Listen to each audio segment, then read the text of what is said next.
Hello दोस्तों, welcome to my YouTube channel crazy designs.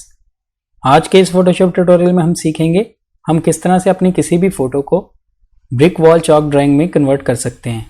जैसे कि इस वक्त आप अपनी स्क्रीन पर देख सकते हैं, मैं आपको दिखाता हूँ। ये देखिए बिफोर एंड आफ्टर।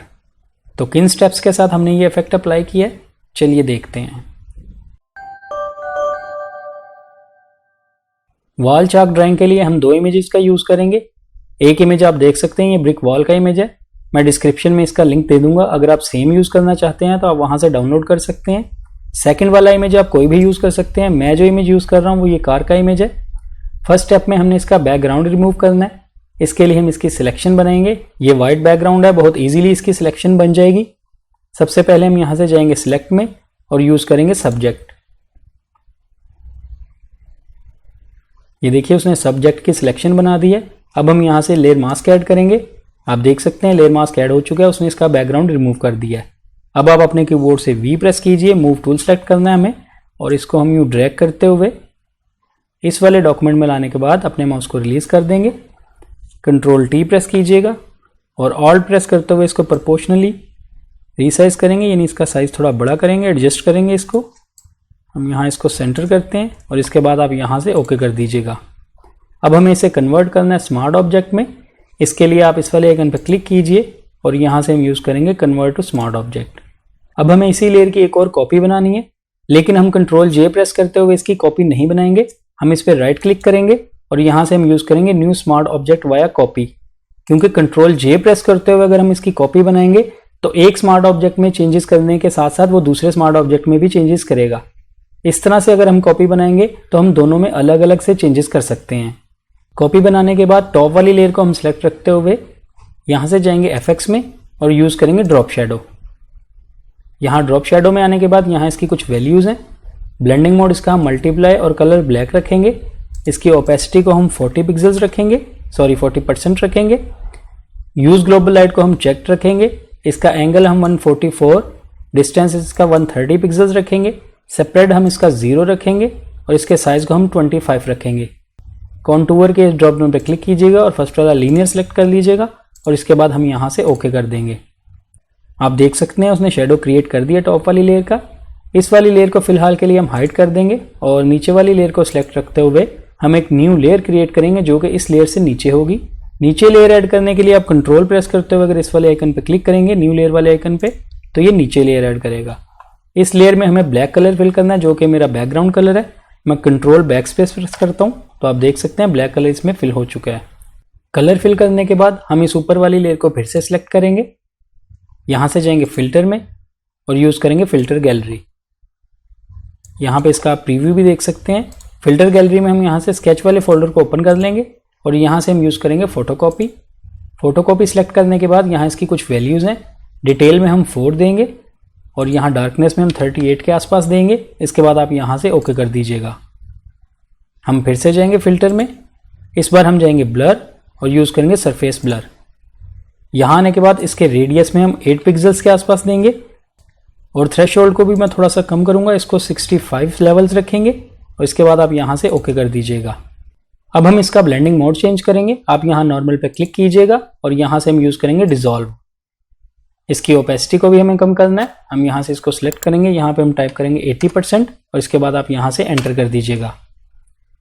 अब हम फिर से यहाँ एफएक्स पे क्लिक करेंगे और इस बार हम यूज़ करेंगे स्ट्रोक। यहाँ स्ट्रोक में आने के बाद हम यहाँ पे इसकी कुछ वैल्यूज़ देखेंगे। स्ट्रोक के साइज़ को हम यहाँ पे 6 पिक्सल्स रखेंगे। इसकी पोजीशन को हम यहाँ पे इनसाइड रखेंगे। ब्लेंडिंग मोड नॉर्मल और इसकी ओपेसिटी को 75% रखेंगे। कलर आप वाइट रखिएगा और इसके बाद आप यहाँ से ओके कर दीजिएगा। नेक्स्ट स्टेप में आप इन दोनों लेयर्स को सिलेक्ट कर लीजिए। ये देखिए इस वाली लेयर और ये जो ब्लैक इसका बैकग्राउंड था, इन दोनों को सिलेक्ट करेंगे और राइट क्लिक करते हुए इसे कन्वर्ट टू स्मार्ट ऑब्जेक्ट कर देंगे और इसे एक ही लेयर बना देंगे। नेक्स्ट स्टेप में हम इस वाली लेयर को फिलहाल के लिए हाइड कर देंगे और इस बैकग्राउंड वाली लेयर को सिलेक्ट करते हुए यहाँ से इसको अनलॉक करेंगे। हमें एक डिस्प्लेसमेंट मैप क्रिएट करना है। इसके लिए आप इस पर राइट क्लिक कीजिए और यहाँ से हम यूज़ करेंगे डुप्लीकेट लेयर। यहाँ इसके पैनल में आने के बाद आप यहाँ डॉक्यूमेंट के इस ड्रॉप डाउन पर क्लिक कीजिएगा और यहाँ से हम न्यू सेलेक्ट करेंगे और इसका नाम आप यहाँ पे कोई भी रख सकते हैं। मैं डिस्प्लेसमेंट ही रखता हूँ इसका और इसके बाद आप यहाँ से ओके कर दीजिएगा। आप देख सकते हैं उसने एक न्यू डॉक्यूमेंट क्रिएट कर दिया है। अब हमें इसको डिसैचुरेट करना है। इसके लिए आप control shift and you press कीजिए अपने कीबोर्ड से, तो ये डिसैचुरेट हो जाएगा। अब हम लेवल्स को भी ओपन करेंगे। आप अपने कीबोर्ड से कंट्रोल एल प्रेस कीजिए, लेवल्स की इस विंडो को ओपन कर लीजिएगा। अब हम इसको ड्रैग करते हुए इस तरफ लेके जाएंगे। आप डायरेक्टली यहाँ भी वैल्यू दे सकते हैं। आप यहाँ पे 28 दे दीजिए और इस वाले स्लाइडर को भी हम यहाँ पे लेके आएंगे लेफ्ट की तरफ। आप डायरेक्टली भी टाइप कर सकते हैं। मैं यहाँ पे 155 कर देता हूँ और इसके बाद आप यहाँ से ओके कर दीजिएगा। नेक्स्ट हम यहाँ से जाएंगे फिल्टर में, ब्लर और यूज करेंगे गशियन ब्लर। यहाँ पे इसकी हम वैल्यू 2 पिक्सल्स ही देंगे, यानी 2 पिक्सल्स, और इसके बाद आप यहाँ से ओके कर दीजिएगा। अब हमें इस डॉक्यूमेंट को सेव करना है। आप कंट्रोल एस प्रेस कीजिए या आप यहाँ से जाएंगे फाइल में और यूज करेंगे सेव। इसको आप कहीं भी सेव कर सकते हैं। मैं यहाँ डेस्कटॉप पे सेव कर रहा हूँ। इसका नाम मैं डिस्प्लेसमेंट ही रख रहा हूँ और इसके बाद आप यहाँ से सेव पे क्लिक कर दीजिएगा। आपका ये डॉक्यूमेंट सेव हो चुका है। अब हम इस डॉक्यूमेंट को यहाँ से बंद कर देंगे और इस मेन डॉक्यूमेंट पे वापस आ जाएंगे। यहाँ वापस आने के बाद हम इस वाली लेयर को फिर से अनहाइड करेंगे और इसी को सिलेक्ट रखते हुए हमें डिस्प्लेसमेंट मैप अप्लाई करना है। आप यहाँ से जाएंगे फिल्टर में, डिस्टॉर्ट, और यहाँ से यूज करेंगे डिस्प्लेस। इस पे क्लिक करने के बाद हॉरिजेंटली स्केल और वर्टिकली स्केल हम 4 रखेंगे। स्ट्रेच टू फिट रखिएगा, रिपीट एज पिक्सल्स रखिएगा और इसके बाद आप यहाँ से ओके कर दीजिएगा। अब वो आपसे लोकेशन पूछ रहा है जहाँ पे हमने वो फाइल सेव की थी। आप देख सकते हैं यहाँ डेस्कटॉप पे मैंने सेव की थी डिस्प्लेसमेंट के नाम से। इसको हम यहाँ से सिलेक्ट करेंगे और ओपन पे क्लिक कर देंगे। ये यहाँ इस पे अप्लाई हो चुका है। अब हम इसका ब्लेंडिंग मोड चेंज करना है। आप यहाँ नॉर्मल पे क्लिक कीजिए और यहाँ से हम यूज करेंगे स्क्रीन। नेक्स्ट स्टेप में हम अपनी इस लेयर को इस वॉल में और मर्ज करेंगे। इसके लिए आप इस ब्लैंक एरिया पे डबल क्लिक कीजिए और यहाँ से हम आ जाएंगे लेयर स्टाइल में। यहाँ आने के बाद आप यहाँ देख सकते हैं दिस लेयर और अंडरलाइन लेयर। हम इन स्लाइडर की मदद से इसको मर्ज करेंगे। ये देखिए, मैं अगर इस वाले स्लाइडर को राइट की तरफ लेके जाता हूँ, मैं आपको ज़्यादा करके दिखाता हूँ, तो ये इसमें ज़्यादा मर्ज करता जा रहा है। इसी तरह ये वाइट की तरफ से भी लेके आता हूँ, लेकिन हम इस वाले स्लाइडर की वैल्यूज़ को कुछ ज़्यादा नहीं देंगे। हम इसको यहाँ से ड्रैग करते हुए ऑलमोस्ट 25 to 30 के आसपास रखेंगे। ये देखिए, आप वैल्यू यहाँ पे देख सकते हैं, मैंने 28 रखा है। इसी तरह अंडरलाइन लेयर को भी इस वाले स्लाइडर को मैं राइट की तरफ लेके जाता हूँ। आप देख सकते हैं, आप साथ साथ प्रीव्यू भी देख सकते हैं। आप जितना मर्ज करना चाहते हैं आप कर सकते हैं। मैं यहाँ इसकी वैल्यू 49 के आसपास रखता हूँ और इसके बाद आप यहाँ से ओके कर दीजिएगा। नेक्स्ट स्टेप में हम इस टॉप वाली लेयर को अनहाइड करेंगे और इसको सिलेक्ट रखने के बाद यहाँ से लेयर मास्क ऐड करेंगे। लेयर मास्क ऐड करने के बाद आप इस वाले थंबनेल को सिलेक्ट कर लीजिएगा। अब हम अपने कीबोर्ड से जी प्रेस करेंगे। हमें यहाँ से ग्रेडियंट टूल सेलेक्ट करना है। ये देखिए, ग्रेडियंट टूल आप यहाँ से भी कर सकते हैं। ये सिलेक्ट करने के बाद आप इस बार पे क्लिक कीजिएगा और यहाँ से बेसिक्स में जाने के बाद आप इस ब्लैक एंड व्हाइट वाले को सिलेक्ट कर लीजिएगा और यहाँ से ओके कर दीजिएगा। फर्स्ट वाला हम यहाँ पे लीनियर सेलेक्ट रखेंगे। इसकी ओपेसिटी को हम 100% रखेंगे और इसके बाद आप यूँ ये देखिए सेंटर में रखेंगे अपने कर्सर को।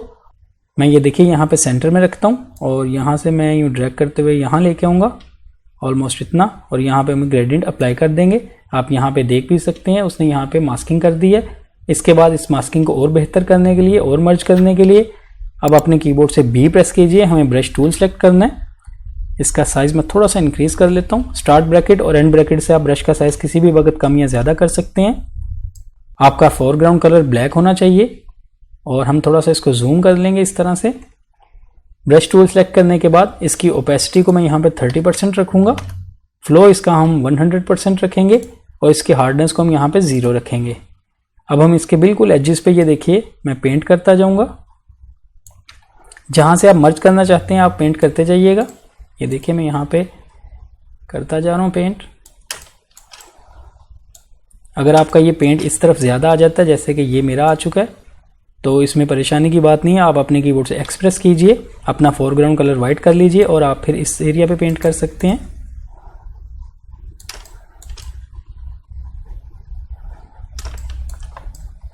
इसी तरह आप मर्ज करते जाइए। फिर से एक्सप्रेस करते हैं। फोरग्राउंड कलर मेरा ब्लैक हो चुका है।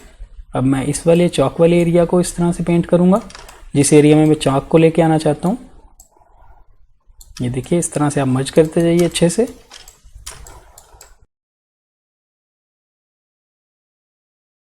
इस तरह से मर्ज कर लेने के बाद अब हम कंट्रोल 0 प्रेस करते हैं। इसे फिट टू स्क्रीन देखेंगे। आप यहाँ पे फ्रिंचेस देख सकते हैं। ये देखिए, मैं आपको जूम इन करके दिखाता हूँ। ये वाइट एरिया आपको दिख रहा होगा चौक का। इसको ठीक करने के लिए हम इसी मास्क की एक कॉपी बनाएंगे।